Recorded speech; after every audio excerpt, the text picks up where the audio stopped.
A kú déédé àsìkò yìí. Kókó inú ìwé ìròyìn la mú wá fún yín láti inú àwọn ìwé ìròyìn ilé wa. Orúkọ tèmi ni Ọmọgbémisọ́lá ọmọ Alọ́gọ̀madẹ̀.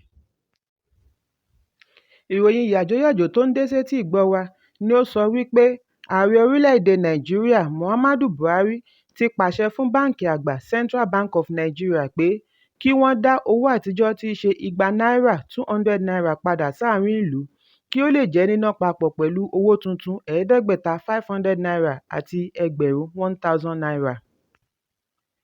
Ààrẹ sọ ọ̀rọ̀ yìí di mímọ̀ nígbà tí ó ń bá àwọn ọmọ orílẹ̀-èdè Nàìjíríà sọ̀rọ̀ lórí ẹ̀rọ amóhùnmáwòrán ní òwúrọ̀ òní tí ń ṣe Ọjọ́bọ̀.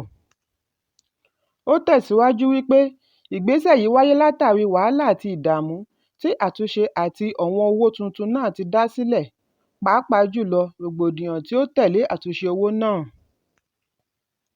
Buhari fi dá àwọn ọmọ Nàìjíríà lójú wípé Báǹkì Àgbà yóò túbọ̀ pèsè owó tuntun ọ̀hún tí yóò kárí láì ní ìnira nínú. Láti lè mú ìrọ̀rùn bá àwọn ará ìlú, Ààrẹ sọ wípé igba náírà owó àtijọ́ náà yóò wà ní níná títí di ọjọ́ 10 oṣù kẹrin ọdún tí a wà yìí, ní èyí tí kíkà rẹ̀ ti bẹ̀rẹ̀ láti ọjọ́ 10 oṣù kejì. Ènìyàn 3 ni a gbọ́ wípé wọ́n pàdánù ẹ̀mí wọn lánàá òde yìí látàrí rògbòdìyàn tí ó bẹ́ sílẹ̀ ní ìlú Benin nígbà tí àwọn ará ìlú náà fi ẹ̀hónú wọn hàn sí kíkọ̀jálẹ̀ tí ilé ìfowópamọ́ àti àwọn oníṣòwò kọ̀ láti gba owó náírà àtijọ́. Àwọn olùfẹ̀hónúhàn náà ni a gbọ́ wípé wọ́n dáná sí ojúnà ọkọ̀, pópó àti àwọn àbáwọlé ìlú náà lóríṣiríṣi ní èyí tí ó dí lílọ bíbọ̀ ọkọ̀ dúró. Díẹ̀ nínú àwọn ilé ìfowópamọ́ agbègbè náà fara kááṣá nípa bíba nǹkan èlò wọn jẹ́. Àwọn ẹ̀ṣọ́ ológun ni wọ́n ya wọ ìlú láti lè pẹ̀tù sí wàhálà náà ní èyí tí a gbọ́ wípé òun ló fa ikú ènìyàn 3 tí wọ́n gbẹ̀mí mì.